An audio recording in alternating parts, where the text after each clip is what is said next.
여러분 안녕하십니까? GUI 설계의 두 번째 시간입니다. 이번 시간에는 타이머를 이용해서 어떻게 흥미진진한 애니메이션을 여러분이 만들 수 있는지 알아보도록 하지요. 이번 시간을 배우고 나면 여러분은 여러분이 상상력을 발휘해서 게임을 만들 수가 있습니다. 자, 함께 도전해 볼까요? 타이머라는 것은 일정한 주기로 이벤트가 벌어지게 하는 겁니다. 왜 이 타이머가 애니메이션과 함께 연결되어 있을까요? 애니메이션이라는 것은 어떤 오브젝트가 쭉 움직이는 것을 말하는 거죠. 그래서 계속 짧은 시간을 두고 이거의 위치를 바꿔주게 되면 이게 애니메이션이 되는 겁니다. 타이머 사용법을 이해하게 되면 애니메이션은 자동으로 따라옵니다. 게임을 할 때 공이 올라갔다가 떨어지고 다시 튀기고 이때 적용되는 것은 물리법칙입니다. 뉴턴이 만든 운동 3법칙이 적용되겠죠. 이러한 물리법칙들을 어떻게 매트앱으로 만들어서 애니메이션과 연동시킬 수 있는지 우리 한번 배워보도록 하죠. 그리고 유저 데이터를 좀 더 고급스럽게 활용하는 방법, 그리고는 나중에는 오디오 플레이어처럼 어떤 버튼이 아이콘 모양을 가지고 정지시키거나 플레이시키고 다시 리와인드 시키고 하는 것들을 버튼을 통해서 컨트롤하는 방법들을 연습해 보도록 하겠습니다. GUI 프로그램을 작성할 때 우리가 배경에 있는 어떤 것들이 우리가 전혀 간섭을 하지 않는데도 움직이게 하려면, 즉 게임이라든가 이런 데서는 많이 필요한데요. 어떻게 하면 될까요? 여기 한 이그젬플이 있습니다. Bouncing Ball in Action 이라는 이름인데요. 한번 동영상을 보도록 하겠습니다. 플레이 버튼을 누르면 공이 움직이고요. 벽에 닿으면 다시 섰습니다. 벽에 부딪힐 때마다 소리가 나죠. 그리고 푸시 버튼을 이용해서 플레이 시키고 스탑을 시킬 수 있는 구조로 되어 있습니다. 자, 어떻게 하면 이런 것들을 우리가 작성을 할 수 있을까요?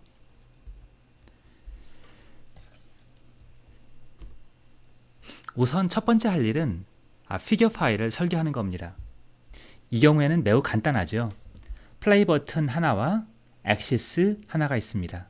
이 액시스에는 우리가 그림을 그릴 것이고, 플레이 버튼을 이용해서는 플레이, 스탑을 조절을 하려고 합니다. 우선 이 게임을 설계하기 위해서는 공의 움직임에 대한 면밀한 관찰이 필요합니다. 우선 캔버스를 -10부터 10까지, 그리고 Y축도 -10부터 10까지로 우리가 임의로 정했습니다. 이건 여러분이 설계하기 나름이겠죠? 혹시 0부터 1까지 하고 싶다 이렇게 할 수도 있습니다. 그리고 저는 맨 처음에 공을 중앙에 놓기로 했습니다. 그래서 0,0의 위치에 공이 중앙에 있고요. 시작할 때 어느 방향으로 공이 움직일지 그 각도를 랜덤으로 정하도록 했습니다. 어떻게 했을까요? 랜드 함수를 쓰게 되면 0부터 1 사이의 랜덤 넘버를 만들어줍니다. 거기에 2파이를 곱하게 되면 0부터 2파이 사이의 랜덤 넘버를 얻게 되겠죠. 이것을 이니셜 앵글 세타로 잡습니다. 시작할 때마다 공이 움직이는 방향이 다를 겁니다. 그리고 일단 등속 운동을 가정했습니다. 등속 운동에서는 속도인 v가 일정하기 때문에 간 거리는 시간에 대해서 비례하게 되겠죠. 이제 공이 어떻게 움직일지 시간이 지난 다음 공의 위치를 알아내는 것이 중요하겠죠. 그래서 TS라는 시간마다 위치 정보를 어떻게 바꿔야 될지 곰곰이 생각해 봐야 됩니다. 우선 제일 처음에 원점에서 시작을 하죠. 그리고 그 전에 벽에 닿은 지점이 있을 겁니다. 벽은 우리가 -10, -10부터 여기가 10,10까지 이렇게 왔다 갔다 하는 것인데요. 벽은 -10, x축의 좌표가 -10 플러스 r, 그럼 -10 여기, 그리고 어딘가 y0는 이렇게 되고요. 오른쪽 벽은 x좌표가 플러스 10 근처일 거고요. 아래쪽 벽은 y좌표가 마이너스 10 근처예요. 아래 벽이고, 그리고 위에 쪽 벽은 플러스 10 근처일 겁니다. 여기에 플러스 마이너스 r이라고 해놓은 것은 뭐냐면 공의 반지름을 r이라고 가정을 했습니다. 그래서 벽에 부딪힐 때 공이 이렇게 오게 되겠죠. 그래서 이 중심의 좌표는 r만큼을 생각하면 여기가 마이너스 10이니까 마이너스 10 플러스 r만큼만 와도 왼쪽 벽에 부딪힌다는 거죠. 이제 움직이게 된다고 생각을 해보죠. x0, y0로부터 d만큼, 이건 디스턴스입니다. 이동을 했다 하면은 이 거리는 어떻게 될까요? 이 이동 거리가 dk겠죠. 그래서 dk의 코사인 세타만큼이 새로운 xk 좌표고요. 새로운 yk 좌표는 y0로부터 원래 위치로부터 dk만큼 간 것의 사인 세타 하면은 요게 YK가 될 겁니다. 요것은 이제 Y0에서 YK까지 늘어난 거에 되겠죠. 그걸 더하면은 최종적인 XK, YK 좌표가 나옵니다. 이때 DK는 그 전 위치 더하기 델타 D가 될 텐데요. 요 델타 D는 TS 시간마다 움직인 거리를 나타냅니다. 이때 TS는 뭘까요? 우리가 그림을 그리려면 일정 주기로 공의 위치를 업데이트 시켜줘야 됩니다. 이것은 우리가 타이머를 이용을 합니다.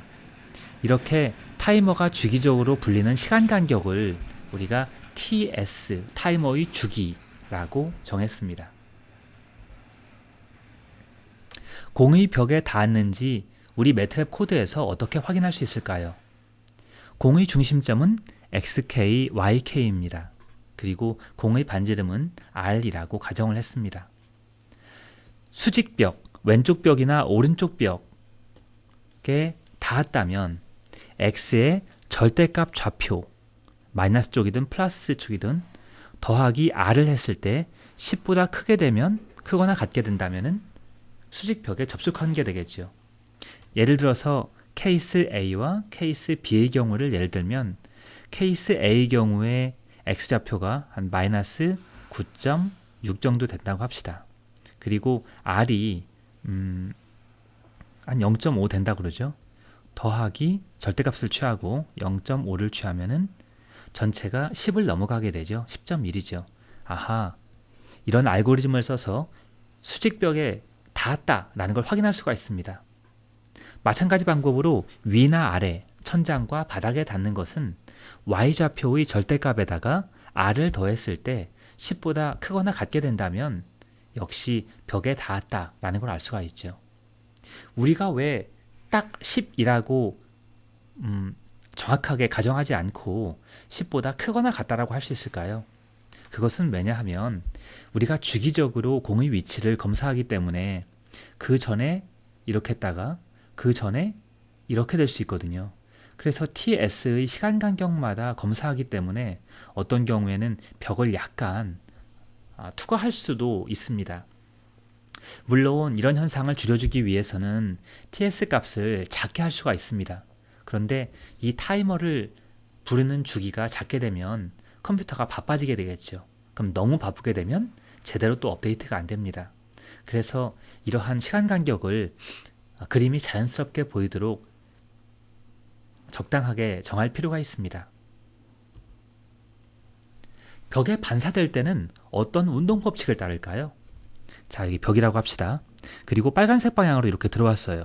그러면 탁 맞고 튀어나가게 되겠죠. 이때 입사각과 반사각은 똑같을 겁니다. 즉, 요 각과 요 각이 같다라는 거죠. 그러면은 움직이는 각도인 앵글 측면에서는 지금 이렇게 돼 있으니까 움직이는 각도는 세타 제로겠죠. 반사될 때는 세타 1일 겁니다. 세타 1과 세타 제로는 어떤 관계가 있을까요?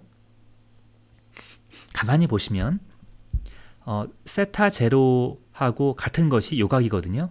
그래서 세타 1하고 세타 제로를 더하게 되면 180도가 나옵니다. 즉 세타 제로와 세타 1을 더하면은 파이가 나오는 게 파이가 되는 거죠. 그래서 반사각 세타 1은 파이 마이너스 세타 제로가 됩니다. 그래서 우리가 반사된 경우에 반사 이동 각도를 정할 수가 있습니다. 또 어떻게 이동하는 그 좌표의 위치를 우리가 x0, y0, xk, yk로 표현하는데요. xk, yk의 의미는 k번째로 우리가 검사했을 때 공의 위치를 말하는 거고요. x0, y0는 지난번 벽을 맞고 튕겨 나왔을 때 그 전에 마지막으로 벽에 나온 좌표, 그것을 x0, y0라고 합니다. x0, y0는 시작할 때는 물론 0,0에서 시작하죠. 그래서 제일 처음에는 x0, y0가 0,0인데 그 다음 벽에 부딪히게 되면 이 벽에 부딪힌 점의 좌표가 x0, y0로 이렇게 업데이트 시킵니다. 이렇게 하는 이유는 앞으로 xk, yk를 계산할 때 이전에 부딪혔던 곳으로부터 d만큼 가서 또 앵글 세타만큼 갔을 때 이런 식으로 xk, yk를 계산하기 쉬워서 그렇습니다.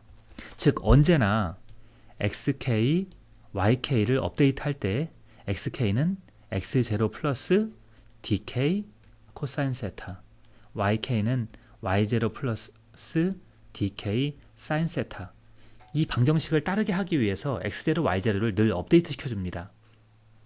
이때 앵글이 적법하려면 방금 전에 벽에 맞은 곳으로부터의 앵글을 따지니까 최초의 위치를 벽의 위치로 만들어주는 것이 맞겠죠. 그래서 이렇게 마지막으로 벽에 부딪힌 위치를 x0, y0에 치환을 시켜줍니다. 그리고 거기로부터는 지금 딱 벽에 맞았으니까 이동한 거리가 없죠. 그래서 이동한 거리를 0으로 이렇게 세팅시켜줍니다. 이것이 바로 벽에 반사됐을 때의 운동 방정식입니다. 자, 이제 전체적인 알고리즘을 스케치를 해보죠. 늘 우리가 매트랩으로 실제 코딩을 하기 전에 첫 번째는 그림을 그리고 두 번째는 정확하게 어떤 식으로 코딩을 할지 명확하게 머릿속에 정리를 해둬야 됩니다. 종종 우리는 이것을 A4 종이, 깨끗한 종이에다가 손으로 써가면서 정리하는 것이 도움이 됩니다. 그러면서 실제 코딩할 때는 그 종이를 보면서 하는 것이죠. 이것을 우리는 알고리즘 스케치라고 합니다. 이런 알고리즘 스케치는 순서도를 그리는 방법도 있고 그냥 기술하는 방법도 있습니다. 여러분의 편한 방법대로 하는데 자신에게 가장 맞는 방법을 알아내면 됩니다.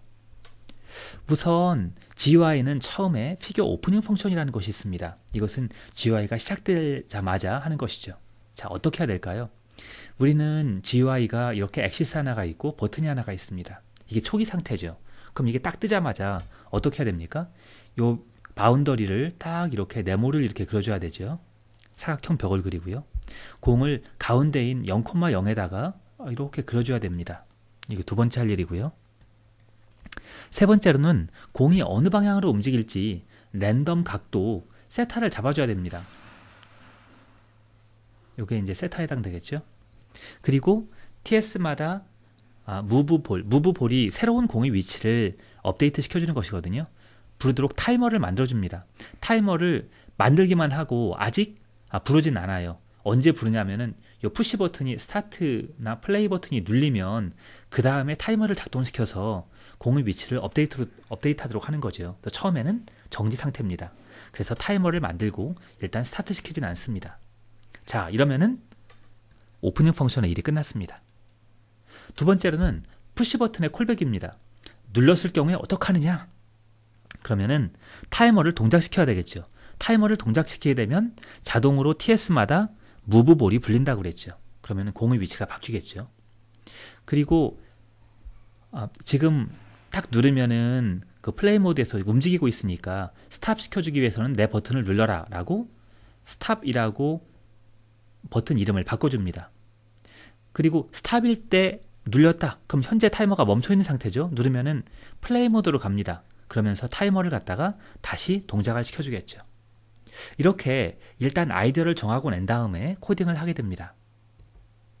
자, 실제 코딩을 보죠. 피규어 오프닝 펑션 언제 불린다고 그랬죠? 이 GUI가 생기자마자. 공을 그리기 위해서는 세타를 만들어야 되겠죠? 리니어 스페이스 0부터 2 파이를 50등분 해가지고 자잘하게 쪼갰습니다. 반지름을 0.5로 세팅을 했고요. 그리고 x의 위치는 볼.r 곱하기 코사인 세타, y는 볼.r 곱하기 사인 세타. 아, 이게 공의 위치가 아니고 공의 동그라미군요. 이렇게 동그라미의 좌표를 갖다가 XY로 만들었습니다. 그리고 어떻게 그립니까? 아, 패치를 이용해서 그리는군요. 패치, XY, 그리고 블루, 파란색으로 그렸습니다. 그리고 이 패치의 핸들을 몰더 P에 일단 저장을 했습니다. 이렇게 저장을 한 이유는 나중에 타이머 펑션이 불렸을 때 X좌표와 Y좌표, 즉 이미 그려진 그림의 X좌표와 Y좌표를 업데이트 시키기 위함인 것입니다. 조금 이따가 다시 나오니까 그때 좀 보도록 하죠. 그리고 엑시스를 -10부터 +10까지로 정해서 전체 캔버스가 -10부터 10까지라는 것을 알렸습니다. 그리고 홀던을 했죠. 이제 여기에 이렇게 됐습니다. 자, 그리고 여기서 플롯을 하는 이유는 바깥쪽에 빨간색으로 큰 사각형을 그려서 캔버스의 위치를 알려주는 겁니다. 홀드 오프, 엑시스 오프를 했습니다. 자, 지금까지는 네모 그리고 가운데다가 공 하나 그렸죠. 자, 이제 볼이 위치를 정할 차례입니다. 자, 볼이 처음 위치가 센터, 볼이 센터의 X와 Y 좌표를 0,0으로 설정을 합니다. 그리고 볼이 포지션도 Y라고 이렇게 했네요. 나중에 어떻게 쓸지 한번 보도록 합시다. 그리고 볼이 움직이는 각도, 앵글을 2파이, 0부터 2파이까지의 랜덤 넘버로 정했습니다. 그리고 원점으로부터 간 거리, distance, 그리고 한 번 타이머가 불릴 때마다 가는 거리 0.5씩이라고 정했습니다. 그리고 handles.ball이라는 걸 만들고 그 속에 방금 만든 볼이라는 구조체를 집어넣습니다. 그리고 이번에는 타이머를 만들 차례죠. 타이머는 execution 모드는 fixed rate, 정해진 주기대로 타이머를 불러라. 그때 주기는 0.05초로 설정을 하고 0.05초마다 어떤 함수를 부르냐면 내가 만드는 moveBall이라는 함수를 불러라. 그런데 그 moveBall이라는 함수에 아규먼트로 h 오브젝트를 줘라 라고 정했습니다. 왜 그랬을까요? 이 타이머 함수 속, 즉 moveBall 속에서 그림을 그리기 위해서는 이 그림을 그리는 이 피겨 창의 리소스가 필요합니다. 그런데 그게 뭡니까? 피겨 오프닝 펑션을 부를 때 h 오브젝트는 이 전체 GUI 창, 이 전체의 그 포인터가 h 오브젝트에 들어가 있습니다. 그래서 이 h 오브젝트를 이용을 하면 이 속에 있는 모든 것들을 액세스할 수 있습니다. 속에 있는 푸시 버튼이나 속에 있는 그림을 그릴 수 있는 엑시스라든가 이 모든 것들을 액세스할 수 있고, 더군다나 우리가 만들어 놓은 구조체 handles.ball을 액세스할 수 있기 때문에 h 오브젝트를 아규먼트로 주는 겁니다. 그리고 현재 상태는 움직이고 있지 않으니까 무빙은 0, 지로 모드, 즉 정지 모드 이렇게 해주고요. 그리고 부딪힐 때마다 소리가 나야 되니까 한꺼번에 읽어드려서 저장을 해둡니다. boeing.wave 파일을 오디오 리드로 해서 신호와 샘플링 프리퀀시를 저장을 해놓고요. 오디오 플레이어라는 객체를 만듭니다. 이때 처음에는 신호 그리고 fs를 주면은 handles.p에 저장을 했는데 이걸 한번 만들어 놓고 플레이 시킬 수도 있고 스탑 시킬 수도 있고 resume 이걸 우리가 마음대로 시킬 수 있거든요. 그래서 일단 만들어서 저장을 해둡니다. 이것이 피겨 오프닝 펑션이 하는 일입니다. 자, 이제 푸시 버튼 콜백입니다. 제일 처음에 누르게 되면 현재 이제 플레이라고 써 있으니까 누르게 되면 플레이가 돼야 되겠죠. 그래서 그 전에는 움직이고 있지 않았을 때 이 푸시 버튼이 눌렸다면 핸들스 타이머, 아까 만들어 놓은 타이머를 스타트를 시킵니다. 그러면 이제 주기적으로 공이 움직이게 되겠죠. 그리고 이 푸시 버튼의 스트링을 이제 스탑으로 바꿉니다. 왜냐하면 다음에 사용자가 멈추고 싶으면 스탑 버튼을 눌러야 되기 때문에 이름을 스탑으로 바꿉니다. 그리고 상태를 handles.moving을 1, 지금 볼이 움직이고 있는 상태다 라고 업데이트 시켜줍니다. 만약 푸시 버튼이 불렸을 때 이미 공이 움직이고 있는 상태라면 else로 가게 될 겁니다. 그러면은 타이머를 멈춥니다. 그러면 공이 더 이상 움직이지 않게 되겠죠. 그리고 푸시 버튼의 스트링을 플레이로 바꿔줍니다. 그러면 앞으로 사용자가 다시 공을 움직이게 하고 싶으면 이 버튼을 누를 겁니다.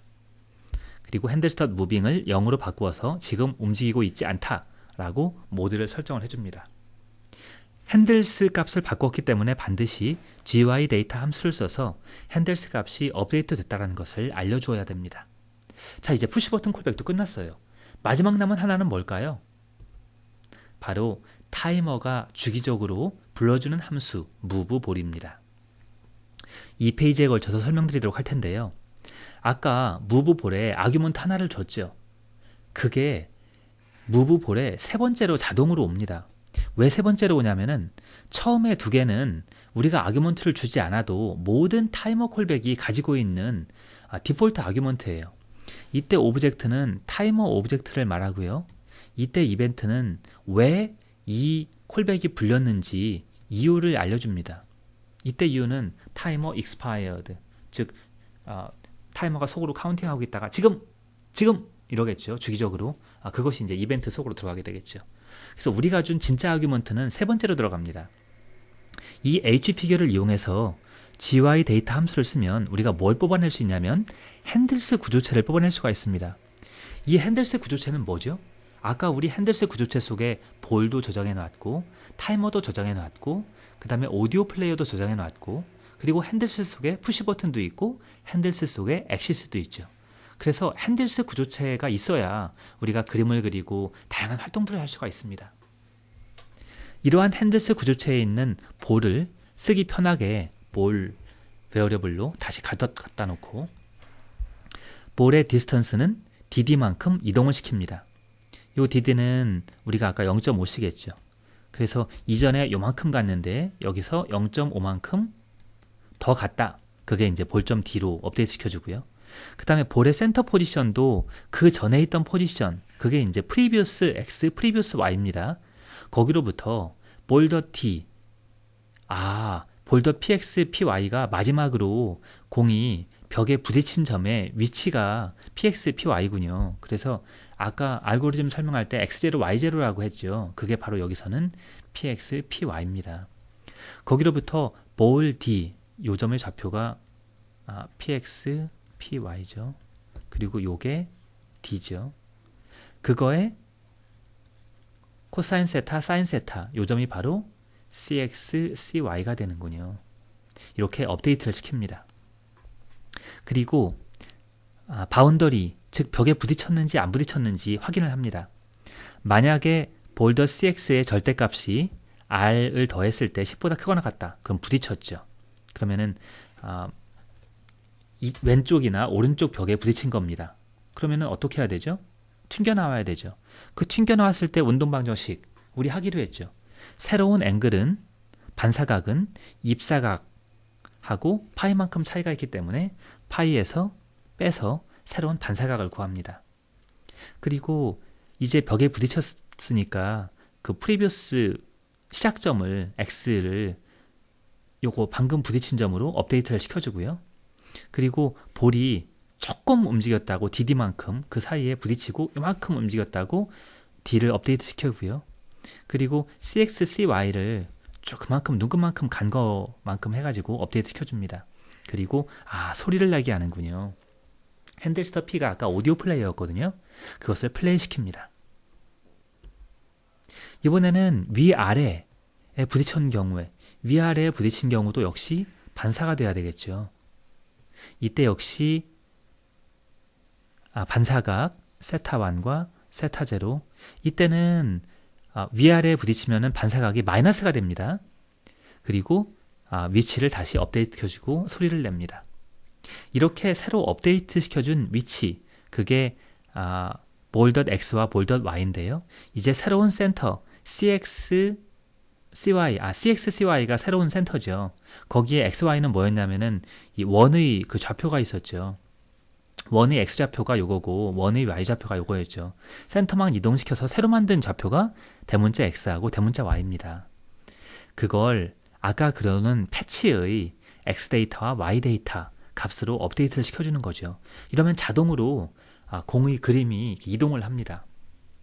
그리고 핸들스터 볼의 위치를 다시 돌려주고 GUI 데이터를 이용해서 핸들스 값이 바뀌었다는 것을 알려줍니다. 마지막으로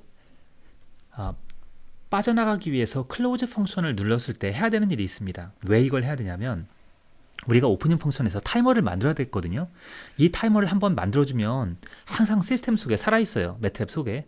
그래서 이걸 반드시 없애준 다음에 딜리트를 시켜준 다음에 프로그램이 죽어야 돼요. 그렇지 않으면은 매트랩 속에 타이머가 살아있고 피겨 GUI 프로그램은 사라졌기 때문에 리소스가 계속 속에 남아있어서 곤란한 문제가 발생합니다.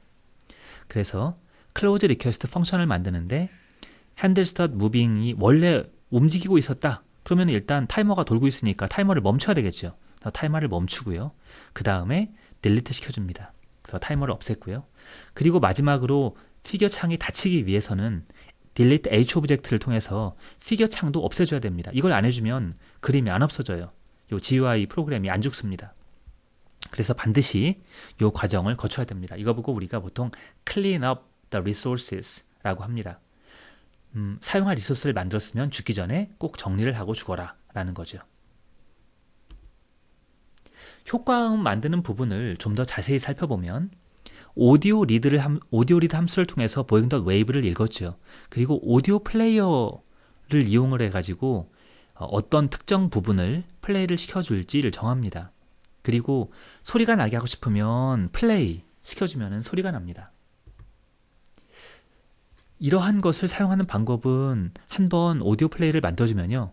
플레이, 소리가 나게 하고 포즈, 잠시 멈추게 한 다음에 리줌, 아까 섰던 곳에서 다시 연속해서 플레이가 되게 하거나 스탑 하면은 그 오디오의 처음으로 돌아가가지고 멈추게 됩니다. 포즈와 스탑은 다르죠. 이렇게 쭉 노래가 흘러가면 포즈를 시키면은 딱 섰다가 리즘을 시키면 여기서부터 플레이가 되거든요. 근데 스탑을 시키면은 갔다가 다시 처음으로 돌아와가지고 여기서부터 준비를 하고서 플레이를 시키면 처음부터 나옵니다. 그게 포즈와 스탑의 차이입니다. 여기 데모 스크립트가 있는데요. 오디오 리드로 intro.wave를 읽어온 다음에 하나씩 실험을 해보도록 하겠습니다. 여기 데모 스크립트가 있습니다. intro.wave를 읽어드려서 오디오 플레이어를 만들고 실험을 해보도록 하겠습니다. 우선 두 줄만 선택한 후에 실행을 시켰습니다. 소리가 안 나거든요. 그냥 대기만 하고 있는 거예요. 이때 플레이를 시켜주죠. 플레이.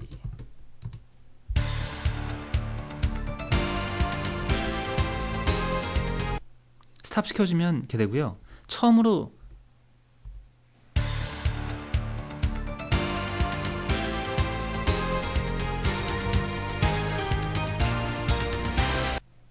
포즈는 방금 쓴 자리부터 잠깐 섰다가 다시 할 수 있습니다. 그게 리줌이라고 그랬죠. 리줌. 자, 아까 거기서부터 소리가 날 겁니다. 느꼈습니까? 이러면은 이제 끝났죠. 자, 다시 돌아가 보죠. 방금 만든 그 GUI 프로그램을 조금 더 한번 개선을 해보도록 하죠. 이번에는 공이 움직이는 속도를 조절해보고 싶습니다. 어떻게 하면 될까요? 슬라이더를 하나를 달았어요. 이 슬라이더를 이용을 해서 높아가면은 빨리, 그리고 여기는 천천히 가게 하고 싶습니다. 한번 보죠. 슬라이더 콜백에 뭐를 달았습니까? 핸들스톱 볼의 DD. DD가 뭐였죠? 타이머가 불릴 때마다 움직이는 거리가 DD였거든요. 델타 D라는 의미로 DD라고 썼습니다. 그걸 슬라이더에 밸류 값을 읽습니다. 그래가지고 볼 DD로 설정을 해버려요. 그리고 GUI 데이터를 업데이트 해줍니다. 그러면 다음에 타이머 콜백이 불리게 되면 새로운 델타 D를 이용을 해서 움직이기 때문에 빨라지거나 느려지거나 할 수 있죠. 그리고 여기에 화살표로 위 화살표와 아래 화살표를 이용해서 역시 슬라이더를 움직여주고 속도도 바꾸고 싶습니다. 그렇게 한 것이 바로 윈도우 키프레스 펑션을 이용한 것인데요. 가만히 보시죠. 키프레스가 눌릴 때마다 이건 불립니다. 그러니까 뭔가 키보드를 누르면 그러면 슬라이더 값을 읽어와 가지고 D죠. 슬라이더 스텝 값이 있습니다. 이것은 한 번 슬라이더 요걸 누를 때마다 얼마씩 가느냐라는 건데요. 그게 이제 DS라고 불렀습니다. 디스턴스의 스텝이라는 의미죠. 그리고 만약 눌린 키가 다운 에로우다. 그럼 더 느리게 해야 되겠죠. 그래서 D에서 DS2를 뺐습니다. 그러면은 슬라이더 값이 조금 더 줄어들겠죠. 이번엔 반대로 업 에로우다. 그러면은 조금 더 빠르게 했어요. 그래 놓고 슬라이더 밸류를 업데이트 시켜줍니다. 여기서 슬라이더 밸류를 업데이트 시켜주면 어떻게 됩니까? 슬라이더 1 콜백이 불리게 되겠죠. 그래가지고 다시 또 핸들 더 볼 DD가 바뀌어야 될 겁니다. 그런가요? 아니에요. 슬라이더와 콜백은 우리가 바꿔주면 불리게 되는 거고, 여기서는 값만 바꿔주는 거라서 슬라이더가 움직이고 맙니다. 그 핸들 스톱 볼 디딕을 업데이트 시켜가지고 바뀌었다는 걸 알려줍니다. 이러면은 이제 슬라이더 가지고도 컨트롤할 수 있고 키 가지고도 컨트롤할 수 있죠. 한번 실행을 시켜보도록 하겠습니다. 자, 미리 만들어놨는데요. 저는 바운싱 볼 이그젬플 2에다가 만들어놨습니다. 실행을 시켜볼게요. 자, 일단 플레이를 눌렀습니다. 빠르게 빠르게 빠르게.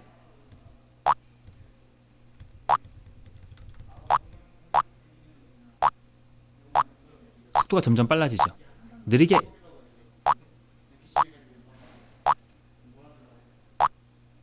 어이구, 아예 서버렸죠. 이번에는 제가 화살표를 이용해서 해보겠습니다. 아래 화살표, 위 화살표, 위 화살표 여러 번, 스페이스, 여기 스탑. 혹시 이거 아셨나요? 플레이 이것을 어디 갔죠? 바닥으로 들어가 버려가지고 나오지 않고 있네요. 이런 경우까지 고려를 해가지고 사실은 프로그램을 짰어야 되는데 이건 오류에 해당되겠죠. 스탑 시키고 빠져나갔습니다. 자, 한번 여기에 여러분이 더 상상력을 동원해가지고 한번 개선을 해보세요. 이번에는 공이 처음에 랜덤 위치에 두 개가 있다가 서로 이렇게 랜덤 방향으로 움직입니다. 그랬다가 막 이동을 하다가 둘이 딱 부딪혀요. 그러면은 우리 물리법칙을 이용해 가지고 충격량 계산하는 거 있죠. 그리고 서로 두 개가 서로 다른 방향으로 다시 나가게 되겠죠. 이렇게 오다가 이렇게 와가지고 딱 부딪히게 되면은 탁 튕겨가가지고 이렇게 가고 이렇게 가고 이렇게 공 두 개가 움직이도록 한번 만들어 보십시오. 이번에는 계속 GUI가 켜 있는 동안 배경음악이 흐르게 해보세요. 그래야 좀 이렇게 게임하는 흥이 나죠. 그리고 거기에 더불어서 공이 움직일 때만 소리가 나도록 그렇게 해보세요. 삐, 쿡, 삐, 쿡, 삐, 쿡 이런 식으로요. 또 공하고 공이 오다가 둘이 탁 움직이게 되면 쾅 하면서 서로 다른 방향으로 반사되어 나가도록 그렇게도 한번 바꿔보십시오. 이번 시간을 통해서 여러분은 타이머를 쓰는 법을 배웠는데요. 이 타이머를 쓰면은 GUI 프로그램이 정지해 있지 않고 주기적으로 뭔가 부르기 때문에 우리가 움직이는 애니메이션을 만들 수가 있습니다. 그리고 스타트를 통해서 타이머를 조절할 수가 있고요. 애니메이션이라는 것은 타이머 함수 속에서 구현할 수 있고, 이걸 잘 구현하기 위해서는 운동 방정식에 대한 면밀한 분석이 필요합니다. 우리는 등속도 운동을 통해서 간단했어요. 그런데 실제로 공이 튀긴다라든가 이러면 등가속도 운동을 이용해야 되겠죠. 또 GUI 데이터를 다루는 방법을 우리가 썼습니다.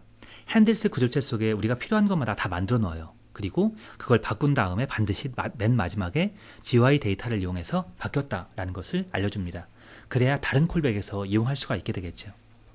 그리고 배경음악이라든가 효과음을 내기 위해서 오디오 플레이어 사용하는 방법을 배웠습니다.